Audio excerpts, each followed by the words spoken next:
पास फिलहाल अखिलेश यादव वोट डालने के लिए निकले हैं, वोट डालकर निकले हैं शायद।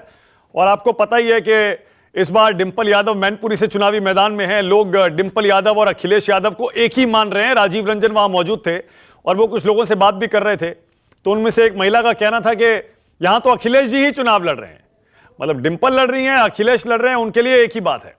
अब अखिलेश यादव अपने गढ़ मैनपुरी में, सैफई में डिंपल भी उनके साथ है, यानी अखिलेश यादव और डिंपल यादव देखिए एक साथ वोट डालने के लिए अपने पोलिंग बूथ पर पहुंचे हैं और फिलहाल वहां पर मौजूद सुरक्षा कर्मियों से, लोगों से कुछ बातचीत कर रहे हैं। अखिलेश यादव इस बार आप जानते ही हैं, उनके लिए बहुत ही तगड़ी लड़ाई है। राजीव रंजन के पास आपको ले चलते हैं। Over to you Rajiv. Rajiv, आप अपना काम करिए, मुझ पे फोकस मत करिए प्लीज। देखिए मानस, अखिलेश यादव इस वक्त न्यूज 24 पर एक्सक्लूसिव डिंपल यादव मैनपुरी से। अखिलेश जी एक जगह वहीं आप कम जैसा आ जाओ, वहीं आ जाओ, वहीं आ जाओ, वहीं आ जाओ, आ जाओ, वहीं आ जाओ। बात यह है, अखिलेश यादव ने कहा वहीं आ जाओ, प्रेस कॉन्फ्रेंस है और बहुत सारी मीडिया भी है, तो थोड़ी देर में यहाँ से डिंपल और अखिलेश वोट डालने के बाद प्रेस कॉन्फ्रेंस के लिए जा रहे हैं। आपने देखा, मैंने कोशिश तो की मानस, हाँ, लेकिन अब वो प्रेस कॉन्फ्रेंस के लिए आ रहे हैं। अरे डिंपल जी, बाई इलेक्शन से ये इलेक्शन कितना अलग है।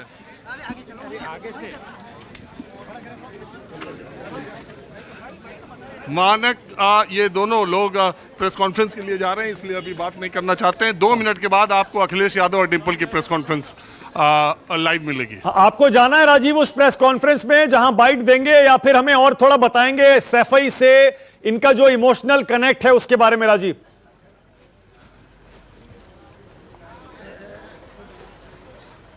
देखिए, निश्चित तौर पर देश में मैं सिर्फ थोड़ी सी बात करना चाहूँगा क्योंकि प्रेस कॉन्फ्रेंस शुरू हो जाएगी।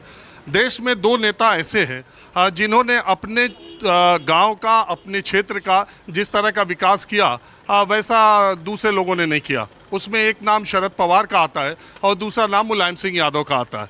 और इन दोनों लोगों ने अपने गांव में हर बड़े फंक्शन में शरद पवार पहुंचते हैं और मुलायम सिंह यादव रेगुलरली यहां पर आते जाते रहे।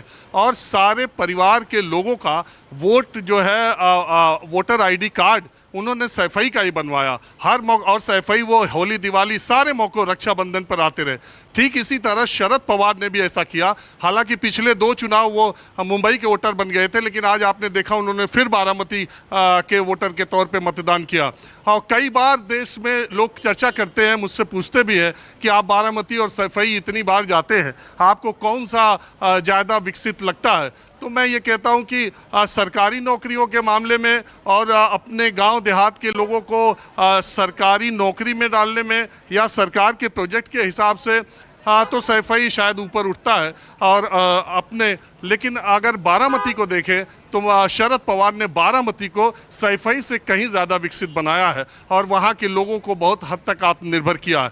तो एक सैफई और बारामती के अलावा बहुत कम नेता है जिन्होंने अपने गांव, अपने क्षेत्र के लिए इतना किया हो। वो मुलायम सिंह और शरद पवार इस मामले में बहुत टक्कर दोनों की है। और सैफई में, इस इलाके में बहुत सारी वजह है जिसकी वजह से मुलायम सिंह यादव फैमिली का दबदबा सैफई और आसपास के इलाकों में, मैनपुरी में बना हुआ है। और ये इलेक्शन भी डिंपल यादव मजबूत लड़ाई में तो है, लेकिन निश्चित तौर पर उनकी बढ़त विपक्षी से कहीं ज्यादा है। ओके, लौटूंगा आपके पास। विपिन श्रीवास्तव के पास अभी आपको ले चलूंगा। आज मध्य प्रदेश में भी आपको पता है, एमपी में आज वोटिंग है 9 सीटों पर।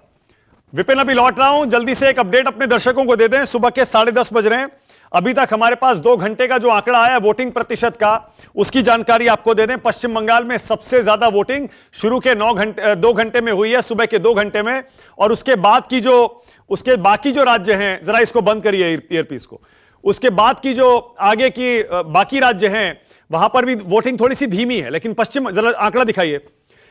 पश्चिम बंगाल में सबसे ज्यादा शुरू के 2 घंटे में वोटिंग हुई है और बाकी राज्यों में, जैसा मैंने कहा, धीमी वोटिंग है। सबसे कम महाराष्ट्र में हुई है, सबसे धीमी वोटिंग।